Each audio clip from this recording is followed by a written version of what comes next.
Shalom, perkenalkan nama saya Delsi Natalia. Saya Imelsi Alale. Saya Menipia Sapende. Kami dari kelompok 2 akan membacakan hasil materi kami yang terdapat dalam kitab Perjanjian Baru, yaitu Injil Markus, yang akan dibacakan oleh Saudari Imel. Silakan. Baik, kitab Injil Markus merupakan salah satu dari 4 Injil kanonik dalam Perjanjian Baru yang menceritakan tentang kehidupan, pelayanan, kematian, dan kebangkitan Yesus Kristus. Injil ini diyakini sebagai Injil yang paling awal ditulis di antara kitab Matius dan Lukas. Ciri khas Injil Markus adalah penulisannya yang ringkas, langsung, dan penuh tindakan. Menonjolkan perbuatan Yesus lebih daripada perkataannya. Markus mengajak pembaca untuk melihat Yesus sebagai Mesias yang menderita, sesuai nubuat yang terdapat dalam Yesaya pasal 53 ayatnya yang ke-9. Kita masuk pada pembahasan, yaitu yang pertama tentang latar belakang kitab Injil Markus. Injil Markus ini ditulis untuk menguatkan iman jemaat yang menghadapi penganiayaan, khususnya di bawah kekuasaan Kaisar Nero di Roma.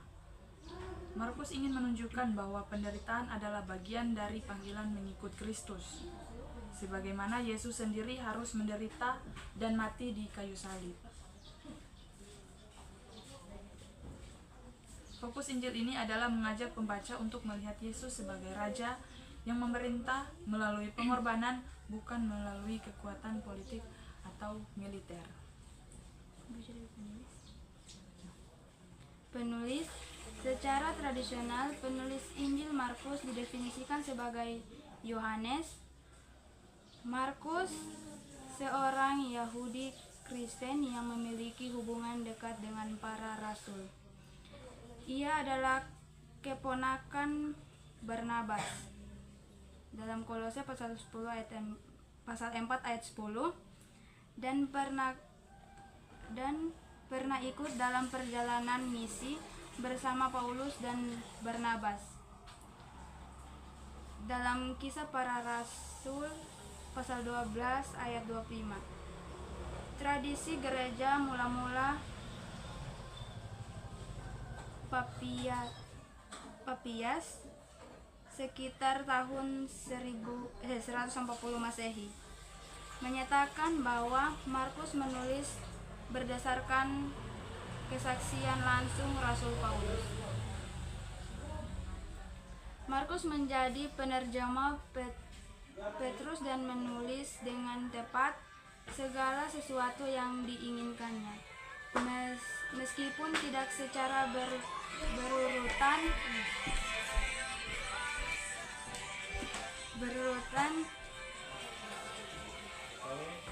Eusebius Historia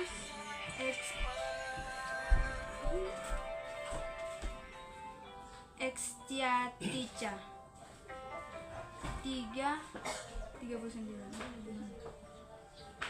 Hal ini menjelaskan mengapa Injil Markus memiliki banyak detail peristiwa yang terlihat dari sudut pandang saksi mata. Waktu penulisan. Banyak ahli menempatkan penulis Injil Markus pada tahun 65 sampai 70 Masehi, kemungkinan setelah kemartiran Petrus sekitar tahun 64 Masehi, dan pada masa menjelang atau sesudah kehancuran Yerusalem 70 Masehi. Situasi ini mempengaruhi nada Injil yang serius dan menekankan kesetiaan dalam penderitaan. Tetapi kamu waspadalah, aku telah memberitahukan semuanya terlebih dahulu kepadamu. Markus 13 ayat 23. Perkataan Yesus yang dianggap relevan dan dengan Kristus menjelang kehancuran Yerusalem.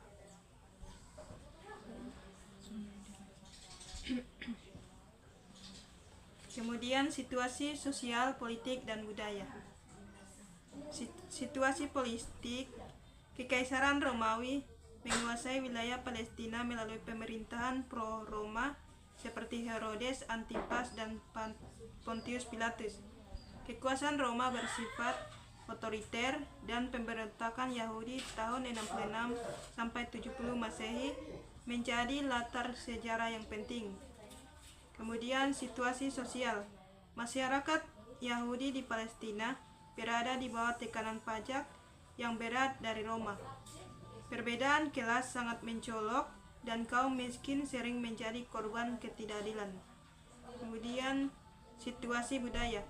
Ada percampuran budaya Yahudi yang berpusat pada Taurat dengan budaya Helenistik atau Yunani yang dibawa oleh penjajahan sebelumnya. Bahasa Yunani menjadi bahasa internasional, sedangkan bahasa Aram digunakan dalam kehidupan sehari-hari. Markus menulis Injil di tengah ketegangan ini, sehingga penekanan pada penderitaan dan kesetiaan menjadi pesan utama. Setiap orang yang mau mengikut aku, ia harus menyangkal dirinya, memikul salibnya, dan mengikut aku. Markus pasal 8 ayat 34. Kemudian bentuk keagamaan. 1. Yahudi terbagi dalam kelompok seperti Farisi, Saduki, Selot, Esensi. Farisi menekankan ketaatan pada hukum Taurat dan tradisi lisan. Saduki, kelompok aristokrat yang berkuasa di Bait Allah, menolak kebangkitan orang mati. Selot, kelompok radikal anti Roma. Esensi, kelompok yang memisahkan diri ke padang gurun menantikan Mesias. Yang kedua, paganisme Romawi, penyembahan dewa-dewa dan kaisar sebagai bentuk kesetiaan politik. Yang ketiga, kekristenan mula-mula. Jemaat Kristen dianggap sebagai sekte Yahudi yang menyimpang, sehingga mengalami penolakan dari sinagoga dan penganiayaan dari pihak Roma. Markus menegaskan Yesus sebagai Mesias yang tidak sesuai harapan politik banyak orang Yahudi. Mesias yang sejati adalah Mesias yang datang untuk melayani dan berkorban demi keselamatan umat manusia. Sesungguhnya aku berkata kepadamu, di antara kamu tidaklah demikian. Barang siapa ingin menjadi besar di antara kamu, hendaklah ia menjadi pelayanmu. Markus pasal 10 ayat 43.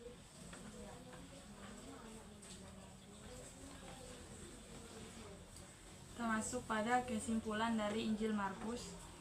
Injil Markus adalah Injil yang singkat namun memiliki kekuatan teologis. Walaupun Injil Markus ini ditulis secara singkat namun memiliki teologis yang sangat mendalam.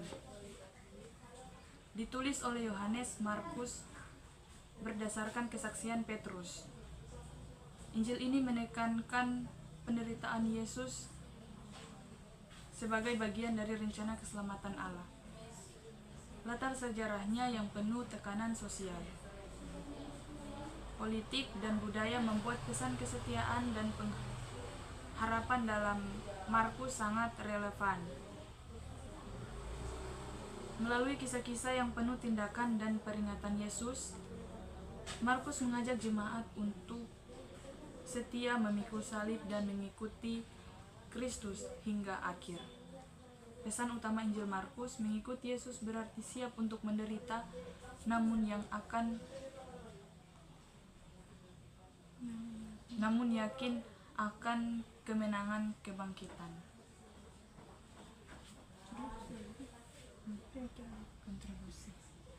Demikian hasil dari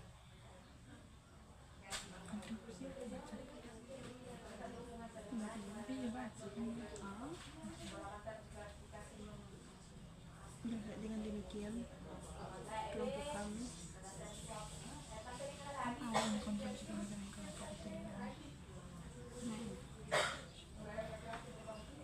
kontribusi pemikiran kelompok. Kelompok kami memahami bahwa Injil Markus merupakan kitab Perjanjian Baru yang diyakini sebagai Injil paling awal ditulis. Markus menulis dengan latar belakang penderitaan jemaat Kristen mula-mula. Injil ini menekankan identitas Yesus sebagai Mesias yang menderita. Dengan penganiayaan waktu itu, Injil Markus ditulis untuk menguatkan iman orang percaya agar tetap teguh dalam menghadapi penderitaan. Seperti Tuhan Yesus yang menderita tetapi taat sampai mati. Bahkan bangkit dari kematian. Tujuan ini menunjukkan bahwa penderitaan bukanlah tanda kegagalan, melainkan bagian dari rencana keselamatan Allah. Dan juga mengajarkan kita untuk tetap setia dalam penderitaan atau tantangan iman yang selalu kita hadapi. Terima kasih, sekian dari kelompok kami. Bila ada kesalahan kata, kami mohon dimaafkan. Shalom. Shalom.